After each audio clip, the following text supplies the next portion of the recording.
السلام علیکم دوستو، آج میں آپ کے سامنے حاضر ہوا ہوں ایک نئی ویڈیو کے ساتھ۔ شیخ چلی کا گدھا۔ شیخ چلی جس گاؤں میں رہتا تھا وہاں ان دنوں میلہ لگا ہوا تھا۔ میلے میں سرکس کے ساتھ ساتھ ہر طرف جھولے اور کھانے پینے کے سامان کی دکانیں سجی ہوئی تھیں۔ اس گاؤں میں ہر سال میلہ لگتا تھا جہاں لوگوں کے گھومنے پھرنے اور ان کے دل بہلانے کا سارا انتظام کیا جاتا تھا۔ اس میلے میں گھڑ سواری، نیزہ بازی، تیر اندازی، شمشیر زنی اور ایسے ہی بہت سے کھیل کھیلے جاتے تھے۔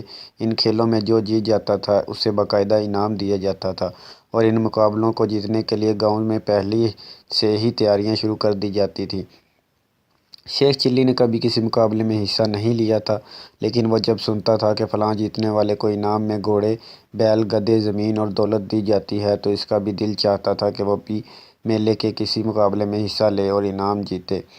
لیکن وہ چونکہ گھڑ سواری، تیر اندازی، نیزہ بازی اور شمشیر زنی نہیں جانتا تھا، اس لیے وہ بھلا ان مقابلوں میں کیسے حصہ لے سکتا تھا۔ جب بھی گاؤں میں میلہ لگتا تھا شیخ چلی ہر وقت میلے میں گھسا رہتا تھا۔ وہ زیادہ تر میدان میں لگنے والے میلے کے اس حصے میں رہتا تھا جہاں سالانہ مقابلے کیے جاتے تھے۔ شیخ چلی ان مقابلوں کو دیکھ کر اور مقابلوں میں جیتنے والے افراد کو دیکھ دیکھ کر دل ہی دل میں کڑتا رہتا تھا اور سوچتا تھا کہ کاش وہ بھی کسی مقابلے میں حصہ لینے کے قابل ہوتا تو وہ انعام اسے ملتا اور وہ اس انعام سے اپنا ایک خوبصورت گھر بناتا، اس کے نوکر چاکر ہوتے اور وہ اپنی بوڑھی ماں کے ساتھ چین اور سکون کی زندگی بسر کرتا اور کسی خوبصورت سی لڑکی سے شادی کر کے اپنا گھر بسا لیتا۔ شیخ چلی کے پاس ایک گدھا تھا۔ میلہ چونکہ گاؤں سے دور ایک بڑے میدان میں لگتا تھا، اس لیے شیخ چلی میلے میں جانے کے لیے اپنے گدھے پر بیٹھ کر آتا تھا۔ اسے گدھے پر سوار دیکھ کر لوگ اس کا خوب مذاق اڑاتے تھے کیونکہ شیخ چلی کی جتنی صحت تھی اس کا گدھا اتنا ہی کمزور اور دبلا پتلا تھا جو مشکل سے شیخ چلی کا بوجھ اٹھا کر چلتا تھا اور کچھ دور چلنے کے بعد رک کر ہانپنا شروع کر دیتا تھا۔ شیخ چلی کو گدھے کے رکنے پر بے حد غصہ آتا تھا۔ وہ گدھے سے اترے بغیر اسے مار مار کر آگے بڑھنے پر مجبور کرتا تھا اور بیچارہ گدھا اپنے احمق مالک کو لے کر کسی نہ کسی طرح سے میلے میں پہنچ ہی جاتا تھا۔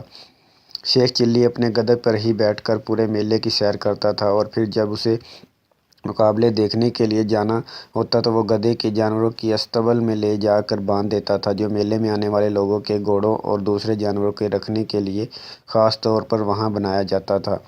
شیخ چلی آج بھی اپنے گدھے پر سوار ہو کر میلے میں آیا تھا۔ آج میلے کا آخری دن تھا اور آج جو مقابلے ہونے والے تھے ان مقابلوں میں جو بھی جیت جاتا اسے بہت بڑے بڑے انعام ملنے والے تھے۔ شیخ چلی ان مقابلوں کا حصہ دار تو نہیں تھا، لیکن وہ دیکھنا چاہتا تھا کہ ان مقابلوں میں کون کون جیتے گا اور وہ کون کون خوش نصیب ہوگا جو انعام کا حقدار بنے گا۔ جو مقابلے جیتتا تھا اس کی خوشی میں وہاں نہ صرف ڈھول بجائے جاتے تھے بلکہ جیتنے والے کے دوست اسی خوشی میں پٹاخے بھی چلاتے تھے۔ شیخ چلی کو بھی پٹاخے چلانے کا بہت شوق تھا۔ مقابلے جیتنے والوں میں اس کا کوئی رشتہ دار ہو یا نہ ہو وہ ہر ایک کے جیتنے پر پٹاخے ضرور چلاتا تھا۔ آج چونکہ شیخ چلی کے پاس صرف ایک ہی سکہ تھا اس لیے وہ زیادہ پٹاخے نہیں خرید سکا تھا۔ اس نے چھوٹے پٹاخوں کی ایک لڑی خرید لی تھی جو اس نے جیب میں رکھ لی تھی اور اس نے فیصلہ کیا تھا کہ وہ ہر جیتنے والے کی خوشی میں پٹاخے نہیں چلائے گا بلکہ جب سب افراد مقابلے جیت جائیں گے اور وہ اپنے اپنے انعام حاصل کر لیں گے تب وہ پٹاخوں کی لڑی چلائے گا۔ شیخ چلی نے اپنا گدھا اصطبل میں چھوڑا اور پھر وہ میدان کے اس حصے میں آ گیا جہاں مقابلے شروع ہو چکے تھے۔ پہلے شمشیر زنی کا مقابلہ تھا۔ اس مقابلے میں 10 افراد حصہ لے رہے تھے جو نہایت ماہرانہ انداز میں ایک دوسرے پر تلوار چلا رہے تھے۔ وہ احتیاط سے تلواریں چلا رہے تھے تاکہ ان میں سے کوئی زخمی نہ ہو جائے۔ ان میں سے جس کی تلوار کسی دوسرے کو چھو جاتی تھی وہ مقابلے سے باہر ہو جاتا تھا۔ اس طرح ایک ایک کر کے کئی افراد مقابلے سے باہر ہو گئے۔ پھر وہاں صرف 2 افراد رہ گئے جو ایک دوسرے کے گرد گھومتے ہوئے ایک دوسرے کو تلوار لگانے کی کوشش کر رہے تھے۔ کچھ ہی دیر میں ان میں سے ایک شخص کی تلوار دوسرے کو چھو گئی۔ جس شخص کی تلوار دوسرے کو چھوئی تھی وہ مقابلہ جیت گیا تھا۔ اس شخص کی جیت کی خوشی میں ہر طرف تالیاں اور ڈھول تاشے بجنا شروع ہو گئے اور کئی افراد نے اٹھ کر جیتنے والے کی خوشی میں ناچنا بھی شروع کر دیا۔ شیخ چلی بھی جیتنے والے کی خوشی میں زور زور سے تالیاں پیٹ رہا تھا۔ شمشیر زنی کے بعد تیر اندازی، پھر نیزہ بازی اور پھر گھوڑوں کی ریس کے مقابلے ہوئے۔ اس کے بعد اور بھی بہت سے مقابلے ہوئے جن میں سے ایک شخص کی جیت کا اعلان کیا گیا تھا۔ آخری مقابلے کے بعد شیخ چلی کا خیال تھا کہ اب مقابلے ختم ہو گئے ہیں اور اب ان افراد کو انعام دیا جائے گا جو ان مقابلوں میں جیتے ہیں، لیکن انعام کا اعلان کرنے کے بجائے وہاں ایک اور اعلان کیا جانے لگا جسے سن کر شیخ چلی چونک پڑا۔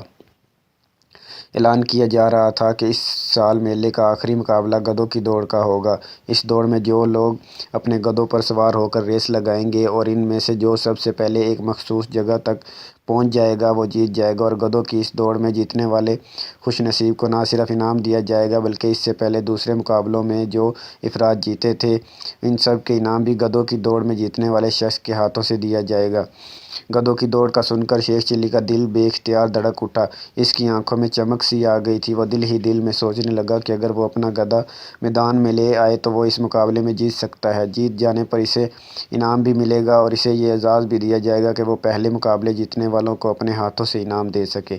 میلے میں گدھوں کی دوڑ کا چونکہ یہ پہلا مقابلہ تھا اس لیے اس مقابلے میں حصہ لینے والے مخصوص افراد نہیں تھے، اس لیے اعلان میں یہ بھی کہا گیا تھا کہ جن لوگوں کے پاس گدھے ہوں اور وہ گدھوں کی اس دوڑ میں حصہ لینا چاہیں وہ اپنے گدھے لے کر میدان میں آ جائیں۔ گدھوں کی دوڑ کا مقابلہ کچھ دیر کے بعد شروع کرا دیا جائے گا۔ یہ اعلان شیخ چلی کے لیے جیسے خوشیوں کا پیغام ہی لے آیا تھا۔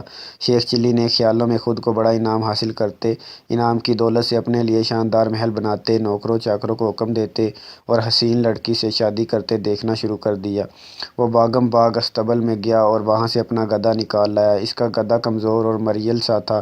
وہ اسے زبردستی کھینچتا ہوا میدان کی جانب لے جا رہا تھا لیکن گدھا اڑیل تھا۔ وہ شیخ چلی کے ساتھ آنے کے لیے مان ہی نہیں رہا تھا۔ ابے چل، خدا کے لیے آج کا مقابلہ جیت جاؤں، پھر میں اپنی شادی کرا لوں گا اور تمہاری بھی کسی خوبصورت گدھی سے شادی کرا دوں گا۔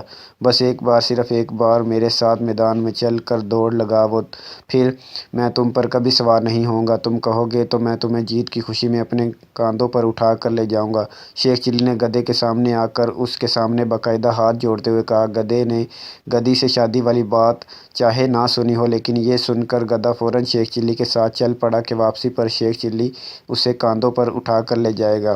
میدان میں 10 سے زائد گدھے موجود تھے جو شیخ چلی کے گدھے سے کہیں زیادہ صحت مند اور طاقتور دکھائی دے رہے تھے۔ شیخ چلی کو ایک مریل گدھے کو میدان میں لاتے دیکھ کر وہاں موجود لوگ ہنسنا شروع ہو گئے۔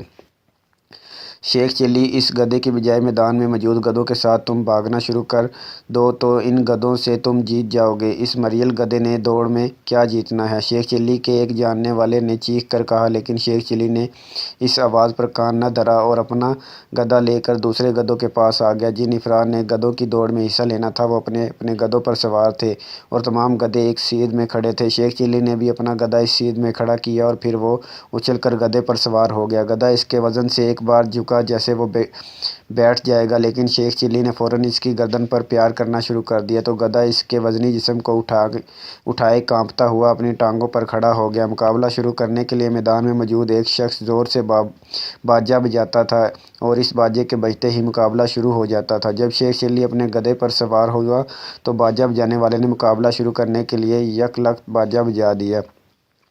باجا بجتے ہی گدھے سواروں نے اپنے گدھے دوڑانے شروع کر دیے۔ شیخ چلی نے بھی اپنے گدھے کی کمر پر ہاتھ مار کر اسے دوڑنے کے لیے کہا مگر گدھا اپنی جگہ سے ٹس سے مس نہ ہوا۔ ارے دوڑو، رک کیوں گئے ہو؟ جلدی کرو، وہ دیکھو دوسرے گدھے تم سے آگے نکل گئے ہیں، شیخ چلی نے بوکھلائے ہوئے لہجے میں کہا اور زور زور سے گدھے کی پیٹھ پر ہاتھ مارنے لگا۔ شیخ چلی کے گدھے کو رک دیکھ کر وہاں موجود لوگوں نے تالیاں بجا بجا کر اس کا مذاق اڑانا شروع کر دیا تھا۔ کیا کر رہے ہو احمق گدھے، دوڑو بھی، دوڑو گے نہیں تو یہ مقابلہ تم کیسے جیتو گے؟ یہ مقابلہ جیتنے کے بعد مجھے انعام ملے گا تو میں تمہاری کسی گدھی سے شادی کرا سکوں گا، ورنہ تمہارے ساتھ ساتھ مجھے بھی ساری عمر کنوارا ہی رہنا پڑے گا۔